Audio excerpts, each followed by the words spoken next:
নিশ্চিত না যে এই মাহফিলটা আমি করতেছি একমাত্র আল্লাহ এবং রাসূলকে খুশি করার জন্য, ঠিক কিনা? যদি আল্লাহ এবং রাসূলকে খুশি করার জন্য মাহফিল মানুষ করত, তাহলে কার কণ্ঠ সুন্দর, কোন বক্তা বিষয়, কোন বক্তা আইলে মানুষ বিষয় হবে, কোন ফিসা বলে মানুষ বিষয় হইব, এই চিন্তা চেতনা মানুষের মন মগজে কখনো থাকতো না। মানুষের মন মগজে থাকার উচিত ছিল যে কোন আলেমের আলোচনায় মানুষের অন্তরে দাস বেশি পড়ে, কোন আলেমের আলোচনায় মানুষের অন্তরে বেশি লাগে, কোন আলেমের আলোচনায় মানুষগুলো আমলদার হবে, কোন পিসাবের আলোচনায় মানুষগুলা বেনামাজি হবে, দাড়ি ছাড়া মানুষগুলা দাড়িওয়ালা হবে, সুদখোর মানুষটা সুদ ছেড়ে দেবে, পর্দা বেপর্দা নারীটা পর্দাশীল হবে। যদি আমাদের সমাজে, আমাদের দেশে প্রত্যেকটা মানুষের চিন্তা চেতনায় এই দিক নির্দেশনাটা তাদের অন্তরে থাকতো, খোদার কসম এত মাহফিলের দরকার হতো না। প্রত্যেকটা মাহফিল এত পরিমাণ বাংলাদেশ সমাজ নয়, প্রত্যেকটা মানুষ আল্লাহ তৈরি হয়ে যেত, ঠিক কিনা বলে? কিন্তু আমাদের চিন্তা চেতনা হচ্ছে যে এমন একটা বক্তা দাওয়াত দেবো, যে বক্তা দাওয়াত দিলে মানুষ, একটা ভাইরাল বক্তা দাওয়াত দেবো, যে বক্তাটা সারা বাংলাদেশে চিনে, তো না আইলে মানুষ বাইঙ্গা পড়ে। কমিটির চিন্তা হয়েছে না, আর বাইঙ্গা বলে কমিটিরা কিছু কালেকশন করবো, এই একটা সত্যি বুকি শুরু হয়েছে। আর সুতরা চিন্তা ওরা আরি এমনি বক্তারে নাসাই বলি কতক্ষণ, কাশাই বলি কতক্ষণ, কতক্ষণ কারি হজিকির দিবনি, কতক্ষণ হুক হ্যাক করবনি, হ্যাঁ কতক্ষণ গান গাইবনি, নাসাই বলি কাশাই বলি। এই চিন্তা চেতনা প্রত্যেকটা শ্রোতার অন্তরে ঢুকে গেছে, ঠিক কিনা বলে? কিন্তু আমাদের অন্তরে যে আল্লাহর ভয় থাকতো, আল্লাহ বলছে ওয়াত্তাকুল্লাহা হাক্কা তুকাতিহি, এ বান্দারা তোমরা আল্লাহকে ভয় করো, ভয় করার মতো যেইভাবে সত্যকারের অন্তরে ভয় পাওয়া যায়। সুবহানাল্লাহ। যদি আল্লাহর ভয় অন্তরে থাকতো, আর কবরের চিন্তা করে, হাসরের চিন্তা করে, আল্লাহকে ভয় করে রাসূলকে খুশি করার জন্য, আল্লাহকে খুশি করার জন্য যদি প্রত্যেকটা মাহফিল কমিটি, প্রত্যেকটা শ্রোতা যদি ওই মাহফিলের নেক উদ্দেশ্যে মাহফিল করত, খোদার কসম আল্লাহর রহমত ওই মাহফিলে ঢেলে দিত, ঠিক কিনা বলে? কিন্তু আমাদের বেশিরভাগ ফান্ডার বিশ্বাস দেয় বই দাওয়াত রাখতো,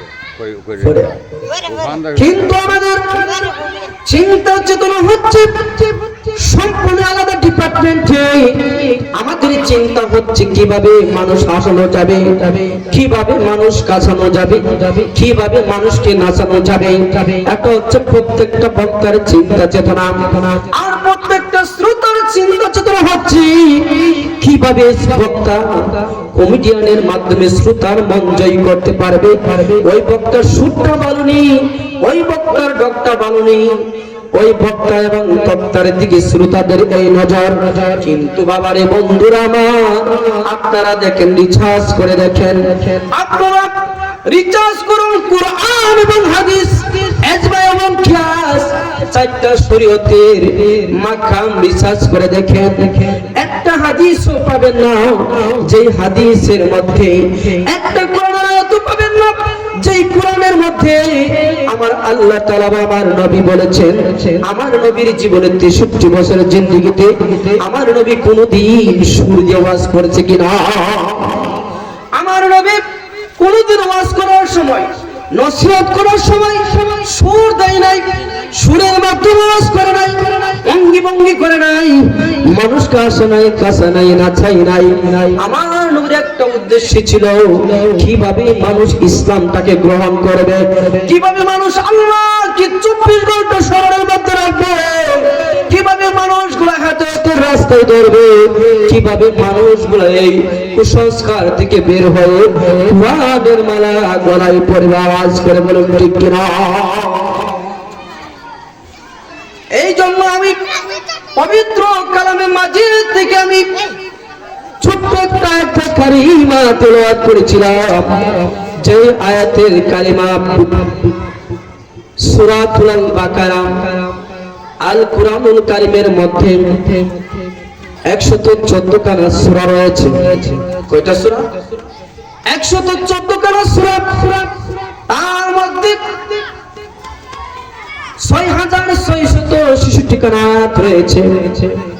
এই ইমানি আয়াত মনিমুক্ত খচিত তার চেয়ে বেশি দামি এই পবিত্র কালামে মাজিদ থেকে আমি সূরাতুল বাকারা 151 নম্বর আয়াত থেকে আমি তেলাওয়াত করেছিলাম। আমি বলেছিলাম আল্লাহ তাআলা রাব্বুল আলামিন পবিত্র কালামে মাজিদের মধ্যে বলেছেন আযকুরুনি আযকুরুকুম ওয়াশকুরুলি ওয়ালা তাকফুরুন।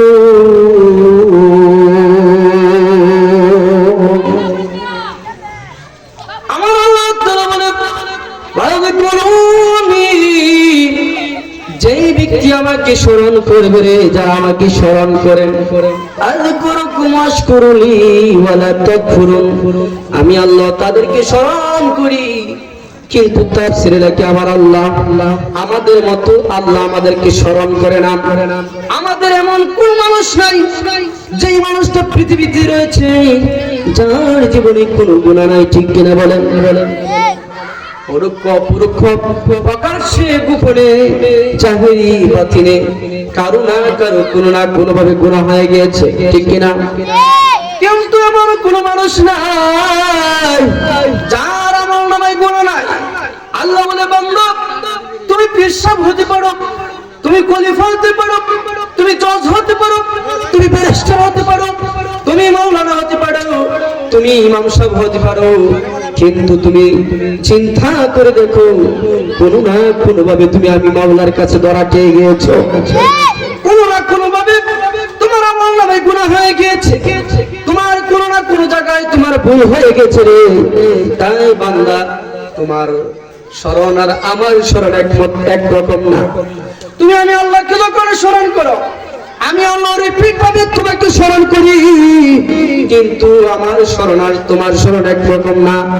তোমার আমল নামায় গুনাহ আছে, তোমার জবান পবিত্র, কিন্তু আমি আল্লাহ কত পবিত্র, কত পবিত্র নূরানি ফেরেশতাদের মাধ্যমে আমি আল্লাহ তোমার জিকির করতে থাকি, তোমার স্মরণ করতে থাকি, তোমার সম্মান বুলন্দ করতে থাকি, তোমার মর্যাদা আমি বুলন্দ করতে থাকি, তোমার গুনাহগুলো মাফ করতে থাকি। আমি এইভাবে তোমাকে স্মরণ করি। একটু আওয়াজ করে বলা যাবে কি সুবহানাল্লাহ? এই আমার বন্ধুরা, বাবারা, একটু গভীরভাবে খেয়াল করে দেখেন আমার আল্লাহ কত দয়াশীল, কত মহান। বান্দা গুনাহ করে মা জানে না, বান্দা গুনাহ করে বাবা জানে না, ছেলে গুনাহ করে মা জানে না, মেয়ে গুনাহ করে বাবা জানে না, বন্ধু গুনাহ করে বন্ধু জানে না, বান্ধবী গুনাহ করে বান্ধবী জানে না।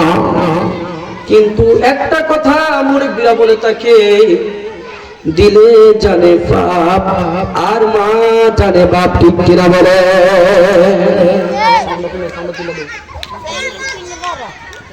আমার বন্ধুরা,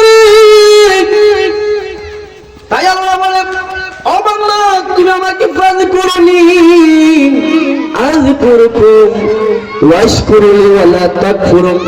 ও বান্দা যখন তুমি আমাকে ভালোবেসে আমাকে যখন স্মরণ করো, আমি আল্লাহ তোমার প্রশংসার জন্য, তোমাকে ক্ষমা করার জন্য, তোমার মর্যাদা বাড়াই দেওয়ার জন্য তোমার জিকিরে মশগুল হয়ে যায়। সুবহানাল্লাহ। তাই আল্লাহর জিকির করতে হবে, কি হবে না? জিকির এক প্রকার শুধু আল্লাহু আল্লাহ বললে হবে না, হুক্কুর হুক্কুর করলে শুধু জিকির হয় না। জিকির, জিকিরের মধ্যে সর্বশ্রেষ্ঠ জিকির হচ্ছে, জিকিরের মধ্যে সর্বশ্রেষ্ঠ জিকির হচ্ছে নামাজ, ঠিক কিনা বলে? আফদালুল জিকরি সালাহ, সবচেয়ে উত্তম জিকির হচ্ছে নামাজ। সুবহানাল্লাহ বলুন। নামাজ পড়লে আল্লাহর জিকির করা হয়। সুবহানাল্লাহ। নামাজের মধ্যে আল্লাহর জিকির করা হয়। আবার কালেমা শরীফ লা ইলাহা ইল্লাল্লাহর মধ্যে আল্লাহর জিকির করা হয়। আবার আল্লাহ ইসমে জাতের নামের মাধ্যমে আল্লাহ, আল্লাহর মাধ্যমে আল্লাহর জিকির করা হয়। আবার হামদুলিল্লাহ, হামদের মাধ্যমে আল্লাহর প্রশংসার মাধ্যমে আল্লাহর জিকির করা হয়। আবার শুকরিয়ার মাধ্যমে আল্লাহর জিকির করা হয়। এই জন্য এর মধ্যে সর্বশ্রেষ্ঠ জিকির হচ্ছে আফদালু জিকরুস সালাহ, সর্বশ্রেষ্ঠ জিকির হচ্ছে নামাজ। সুবহানাল্লাহ বলি। আমার বন্ধুরা, তাই নামাজ পড়তে হবে। আল্লাহর জিকির যদি কবুল করতে চাও তাহলে অবশ্যই তোমাকে নামাজ পড়তে হবে, অবশ্যই তোমাকে আল্লাহর আইন মানতে হবে, ঠিক কিনা বলে? আল্লাহ পাক এরপর আয়াত বলছে ইয়া আইয়ুহাল্লাযিনা আমানু। এবার আল্লাহ বলতেছেন এই ঈমানদারগণ, এই ঈমানদারগণ, এই তাকওয়াবান, এই ঈমানদার পরহেজগারগণ। সুবহানাল্লাহ বলি। ইয়া আইয়ুহাল্লাযিনা আমানুস্তাঈনু বিস-সাবরি ওয়াস-সালাহ। আল্লাহু আকবার। এই যে আমি তাফসীর করছি আফদালুল জিকর সালাহ, এই যে সালাতের কথা এখানে বলেছি। আল্লাহর পরের আয়াতের পরের অংশ বলতেছি আয়াল্লাযিনা আমানু, ওহে আমার ঈমানদারগণ। সুবহানাল্লাহ। যারা ঈমান এনেছো আমার উপর, আমার নবীর উপর, আমার নবী রাসূলগুলোর উপর, কিতাবের উপর, ইসলামের উপর, আমি তাদেরকে আহ্বান করতেছি ইয়া আইয়ুহাল্লাযিনা আমানু। সুবহানাল্লাহ। আমার আল্লাহ বলেন ইয়া আইয়ুহাল্লাযিনা আমানুস্তাঈনু বিস-সাবরি ওয়াস-সালাহ। হে আমার ঈমানদারগণ, হে আমার ঈমানদারগণ, যারা ঈমান এনেছো সাহায্য কামনা করো ধৈর্য সহকারে। সুবহানাল্লাহ। আমানুস্তাঈনু বিস-সাবরি ওয়াস-সালাহ, তোমরা আল্লাহর প্রশংসা করো ধৈর্য এবং প্রশংসার মাধ্যমে। সুবহানাল্লাহ। তোমরা সাহায্য কামনা করো ধৈর্য ধরে, বিস-সালাহ বিস-সাবরি ওয়াস-সালাহ, এবং নামাজের মাধ্যমে। সুবহানাল্লাহ বলি। নামাজ পড়লে ধৈর্য দরকার আছে না? হ্যাঁ, নামাজ ধৈর্য সহকারে পড়তে হবে, খুজুর সাথে। খুশু এমন একটা জিনিস যে আমরা পড়লাম ইন্নী ওয়াজহাতু ওয়াজহিয়া লিল্লাযী ফাতারাস সামাওয়াতি ওয়াল আরদ ওয়া মা আনা মিনাল মুশরিকিন। আসমান এবং জমিনের মালিক আমি মনোনিবেশ করছি, আমি মুতাওয়াজ্জিহ আপনার কাছে, সকল কিছু বাদ দিয়ে আমি মুশরিকদের অন্তর্ভুক্ত না, একমাত্র আপনি আমার মালিক। সুবহানাল্লাহ। এমন একটা বিষয় আমরা প্রথম বলে আমরা নামাজের কারণ আল্লাহ এবং আমি ছাড়া দুনিয়াতে কেউ নেই। সুবহানাল্লাহ। নামাজ এমন একটি ইবাদত, যে ইবাদতের মধ্যে যখন দাঁড়াবেন তখন আপনার দুনিয়া এক সাইডে, আপনি এক সাইডে, দুনিয়াটা আলাদা ভাবে দুনিয়ার মধ্যে রেখে আপনার অন্তর, মন, দেহ, মন যা আছে সব কিছু আল্লাহর নুরানি কদমে ডুলাই দিতে হবে, সপে দিতে হবে, ঝুঁকায় দিতে হবে। এটা হচ্ছে নামাজ। সুবহানাল্লাহ বলি। আল্লাহ বলেন ইয়া আইয়ুহাল্লাযিনা আমানুস্তাঈনু বিস-সাবরি ওয়াস-সালাহ। এই ঈমানদারগণ, যারা ঈমান এনেছো সাহায্য কামনা করো আমার দরবারে ধৈর্য ধরে ও নামাজের মাধ্যমে। সুবহানাল্লাহ বলি।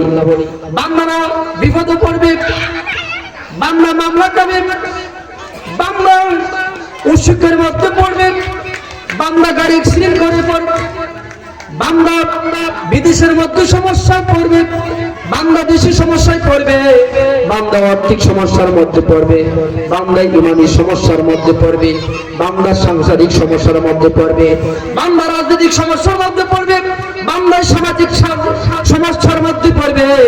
আল্লাহ বলে সকল সমস্যাগুলোর জন্য সাহায্য চাবে একমাত্র আমি আল্লাহ তাআলার দরবারে, একমাত্র আমি আল্লাহর দরবারে। আমানুস্তাঈনু বিস-সাবরি ওয়াস-সালাহ। আর সেই সাহায্যটা চাইবে নামাজ এবং ধৈর্যের মাধ্যমে। আওয়াজ করে বলি না সুবহানাল্লাহ, সুবহানাল্লাহ। লা ইলাহা ইল্লাল্লাহ, সুবহানাল্লাহ ওয়ালহামদুলিল্লাহ, লা ইলাহা